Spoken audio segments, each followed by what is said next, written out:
Hey everybody, my name's Tanya. I've been coaching for just over 2 years now. I had my 2-year anniversary last week, and I just wanted to hop on quickly this afternoon and just kind of tell you guys a little bit about my story and how I got started as a coach and all that. So I'll take you guys back about almost 3 years ago in September. I gave birth to my second son. His name's Drew. He's almost 3 now, obviously. And I brought him back home from the hospital. I have an older son named Trey, who's 7. And something didn't feel right away. Something kind of felt off with me. I just didn't feel the way I'd been feeling previously. And at first I kind of just chalked it up to, adjusting to having 2 kids in the house now, adjusting to having a newborn in the house now again after, my oldest son was 5 at the time, so adjusting to having a newborn. And as the weeks went on and the days went on, things just progressively got worse and worse and worse. And I found myself into this deep, dark, black hole. Basically, I had postpartum depression. And I guess the thing with postpartum depression is it's always something you hear about, but it's never something you necessarily think is going to happen to you. And that exactly was my case. I didn't have any depression after I had Trey. Everything was great with Trey. But I did have it with Drew, and it hit me hard, and it hit me like a ton of bricks, and I didn't deal with it very well. I've had friends who have had postpartum depression, and they've all been able to reach out for help, and they talk to their doctors. I wasn't able to do that. I wasn't able to tell anybody. So instead, I just went into what I call survival mode. I did my best to survive every single day and make it through the day somehow. And each day was a struggle, and each day got worse and worse. So this kind of went on for about 7 months. When Drew was 7 months old, I kind of hit what I call my rock bottom, where I was barely functioning on a daily basis. I was a really crappy wife. I was a really crappy mom.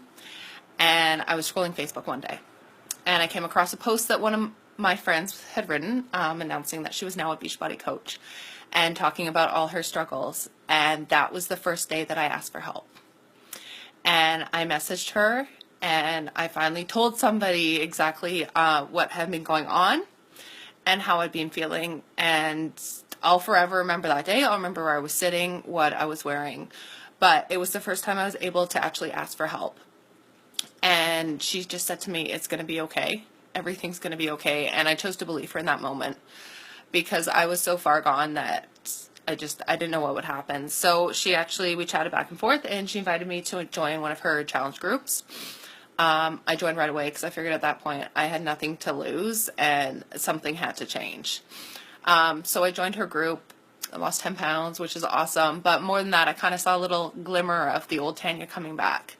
And I felt hopeful, and I felt like I could take control of my life. So that was kind of the first step in my journey to my recovery. A month after that, I signed up as a coach. Primarily, it was just because I wanted to be that person to help that one other woman out there that was struggling, or that one other woman out there who didn't think she was going to get through it. So, so these days I'm blessed. I'm blessed with my job and the women I work with, and just getting to be that person. And coaching's never something that I thought I would ever do. I didn't think I'd ever be a health and fitness coach, but it's completely changed my life. It's changed my family's life, and I can legitimately sit here and tell you today, if it wasn't for coaching, if it wasn't for my coach posting on social media talking about her journey, I probably wouldn't be sitting here today. That's how bad I was. So anyways, that's just a bit about my story. And I just have to say, I love coaching so much, and it's such an amazing opportunity. Just to help others and give back and make sure that you're making yourself a priority, because as moms, it's hard, and we don't make ourselves a priority, but we really do need to, so that we can take care of the others in our life, Okay, thanks. Bye.